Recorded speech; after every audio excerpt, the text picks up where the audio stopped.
பண்ணிட்டு இருக்கீங்க? தான் கட்சியில இவ்வளவு தற்கூரிங்க இருக்கும்போது நான் மத்தவங்க கட்சியில இருக்கவங்கள தற்கூரின்னு இவ்வளவு நாள் வீடியோ போஸ்ட் பண்ணிட்டு இருந்திருக்கேன். அப்ப நான் எவ்வளவு பெரிய தற்கூரி பாத்தீங்களா? டிவிக்கே அடிச்சு கேள்வி கேட்கும் போது உங்களுக்கு இனிச்சது, இப்ப அதே பொண்ணு என்டிக்கே அடிச்சு கேள்வி கேட்கும் போது உங்களுக்கு வலிக்குது, அப்படிதானே?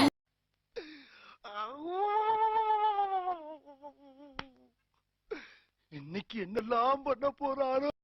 நேத்து இடுமாக்கு சொம்பு தூக்கிட்டு நிறைய பேருங்க வீடியோஸும் போஸ்டும் போட்டுட்டு இருந்தாங்க. அதுல சில போஸ்ட் பார்த்துட்டு எனக்கு சிரிப்பு கண்ட்ரோல் பண்ணவே முடியல. அதுல இடுமா வந்து இன்னும் கட்சிக்காக கல்யாணம் பண்ணாம இருக்காரு, அவர் எவ்வளவு பெரிய போராளி, அவர் எவ்வளவு போராட்டம் பண்ணிருக்காரு, அவரை பத்தி பேசுறதுக்கு சில வாடகை டேஷுக்கு உனக்கு தகுதி இருக்கா அப்படின்லாம் கேட்டிருக்காரு.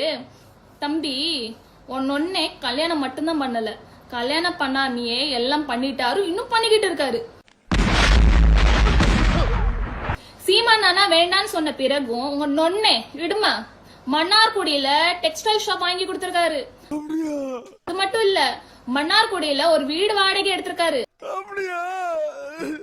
அது மட்டும் இல்ல, மாசத்துல 4 தடவை போயிட்டு வராரு. இதுக்கெல்லாம் காசு உங்க அப்பன் கொடுத்ததா? சரி, நான் செவனே தானா போய்க்கிருந்தேன். யாரு வம்பு தும்புக்காச்சும் போனனா? கௌரவம்னு என் கௌரவத்தையே ஆரம்பிச்சிட்டீங்களா? என்கிட்ட கிட்டத்தட்ட 8 வீடியோஸ் இருக்கு.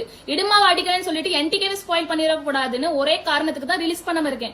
பட் உங்க நேர்மை எனக்கு ரொம்ப பிடிச்சிருக்கு. அது மட்டும் இல்ல, நேத்து சீமானா கால் பண்ணி பேசினதுனால மட்டும் தான் உன் நொன்னை இடுமா தப்பிச்சிட்டு இருக்காரு. புரியுதா? என்ன ரொம்ப நோண்டினீங்க வச்சுக்கோங்களேன். அதுக்கு நான் யார் பேச்சுமே கேட்க மாட்டேன். அதுக்கப்புறம் உங்க அண்ணனோட வாட்ஸ்அப் சேட், வீடியோஸ், காசு வாங்கினது எல்லாமே ப்ரூஃபோட ரிலீஸ் பண்ணுவேன், வாயில சொல்ல மாட்டேன். புரியுதா? நான் அவ்வளவு நல்ல வேலை. நீ என்னை வெட்டணும்னு நினைச்சா நான் விழுந்து கும்பிடவன் அல்ல, நீ நினைக்கி முடிக்கிறதுக்குள்ள வெட்டிடுவேன்.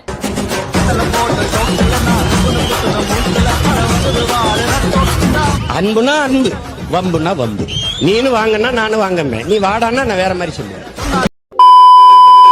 ஆனா இடுமோன கார்த்தி அவர்கள் உசேன் அவருடைய கைதுக்கு கண்டனம் தெரிவிச்சு பதிவு போட்டிருக்காரு அப்படின்னு நீங்க அதை பார்த்துட்டு அந்த வீடியோ டெலீட் பண்றீங்களா? ஆனா இடுமோன கார்த்தி அவர்கள்ட்ட நீ மன்னிப்பு கேக்குறீங்களா? அதுதான் அண்ணா, இந்த போஸ்ட் எல்லாம் போட்டுட்டு உங்க நொண்ணே இடுமா வந்து டெலீட் பண்ணிட்டாரு ட்விட்டர்ல. அதனால இப்ப உங்க நொண்ணே இடுமா வந்து இப்ப மன்னிப்பு கேட்பாரா, இல்ல நீங்க வந்து மன்னிப்பு கேட்பீங்களா, இல்ல இந்த வீடியோ வந்து டெலீட் பண்ணிடுவீங்களா? விஜய் பத்தி ஏதா வந்தா 30 நிமிஷம் 1 மணி நேரம் சொல்லிட்டு யூடியூப்ல வந்து பேச தெரிஞ்ச இடுமா அண்ணாக்கு தான் கட்சியில இருக்க பிள்ளைங்கள்லாம் அரெஸ்ட் பண்ணிட்டு போகிறதுக்கு வெறும் போஸ்டர் போட்டுட்டு அதுவும் டிலீட் பண்ணிட்டு போயிட்டாரு. இத கேள்வி கேட்டா இதுக்கு முட்டு கொடுக்கறது இந்த அண்ணன் வந்திருக்காரு.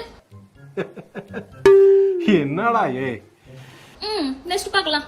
எப்படி நீங்க எல்லாம் வீடியோ போடுறீங்க சொல்லுங்க? எப்படி பொய்யா ஒரு பரப்புரையை காட்டி உங்க மூஞ்ச காட்டி வீடியோ போடுறீங்க சொல்லுங்க? உண்மையா இருந்தா பரவாயில்ல, உண்மையை பேசுறாரு அப்படின்னு சொல்லி நம்ம மூஞ்ச காட்டி போய் பேசுறாரு, தெளிவா பேசுறாரு, உண்மையை பேசுறாரு, நேர்மையை பேசுறாரு அப்படின்னு சொல்லிட்டு எடுத்துக்கலாம். பொய்ய காட்டி பொய்ய பேசி உங்க மூஞ்ச காட்டி போடும்போது ஒரு கூசல ஐயோ இது பண்றது தப்பு அப்படின்னு தோணல. எப்படி அது உங்களால முடியுது? இதுக்கெல்லாம் வேற ஏதாவது ஒரு பயிற்சி போயிட்டு அதை பயிற்சி பண்ணிட்டு தான் நம்ம வந்து பேசணும். அதுக்கெல்லாம் நமக்கு வராது, நம்ம புத்தியே இல்ல. அடை சனப்பண்ணி நீ குடிகார மூஞ்ச வச்சுக்கிட்டு நீயே வந்து இடுமாக்கு இவ்வளவு முட்டு கொடுக்கும் போது இடுமாவை கேள்வி கேட்கறதுக்கு இந்த மூஞ்சு போதும். புரியுதா? ஒருத்தவங்க கேள்வி கேட்டாங்கன்னா அவங்களுக்கு வந்து ட்ரோல் பண்றது, அபியூஸ் பண்றது, பாடி ஷேமிங் பண்றதுக்கு முன்னாடி சனப் பண்ணி நீ எப்படி இருக்க, ஓ மூஞ்சி எந்த லட்சணத்துல இருக்குன்னு கண்ணாடி முன்னாடி போய் நில்லு. புரியுதா? அதுக்கப்புறம் அடுத்தவங்களை பத்தி பேசலாம்.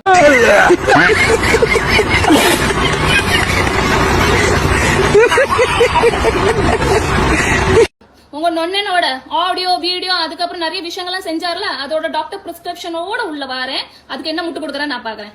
போடா சன பண்ணி.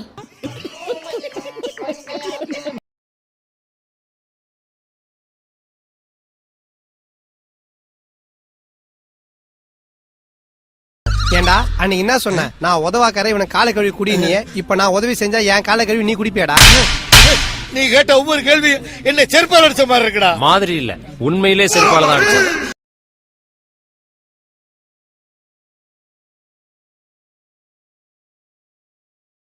இவர் பெரிய பிஸ்தா, பாதாம் பருப்பு, முந்திரி கொட்டை, வெள்ளரி விதை, நாய. இந்தியா விட்டு வெள்ளைக்காரனை விரட்டுறது முக்கியம் இல்லடா, உங்களை மாதிரி மாமூல் வாங்குற பசங்களை விரட்டினா தாண்டா இந்த நாடே உருப்படும். மக்களின் பிரச்சனையை மனதிலிருந்து பேச தெரியாம தாழ்ல இருந்து வடிக்கிறவனை தலைவனை நம்பிட்டு திரியிறியடாடே. உன் பிரச்சனையவே இதயத்திலிருந்து பேச தெரியாதவனை இந்த நாட்டை ஒப்படைக்கும் துடிக்கிறிய, உன்னை என்ன செய்யலாம்? ஒண்ணு என்னை சாப்பிட கூட்டி போய் சோத்துல வச்சு வச்சு கொன்று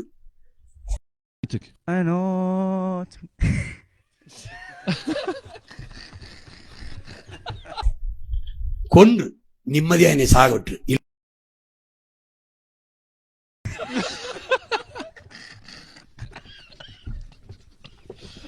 இல்லைன்னா நாட்டை கொடுத்துட்டு வாழப்பாரு. என்னத்தையாவது உருப்படியா முடிவடி. கத்தி கத்தி சாக விடாத. 15 ஆண்டு கத்திட்டேன். என் பாவமே உன்னை சும்மா விடாது.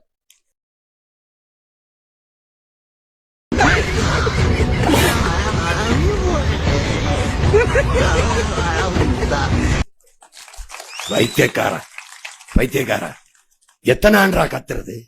எத்தனை ஆண்டு?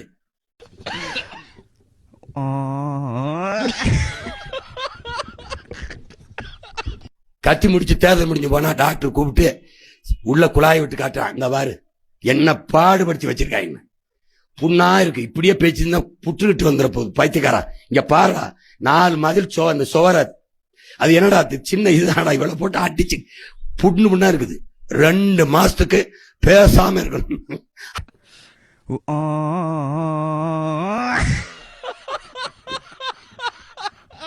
நான் கையேந்தினேன்னு வச்சுக்கிறேங்க. இப்படி தனி மனிதன் சீமான் கையேந்தினா பிச்சை.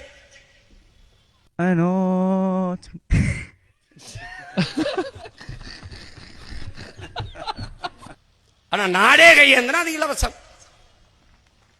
இப்ப நான் ஏந்தனா பிச்சை, நம்ம எல்லாரும் ஏந்தனா இலவசம். இலவசம் இலவசம்.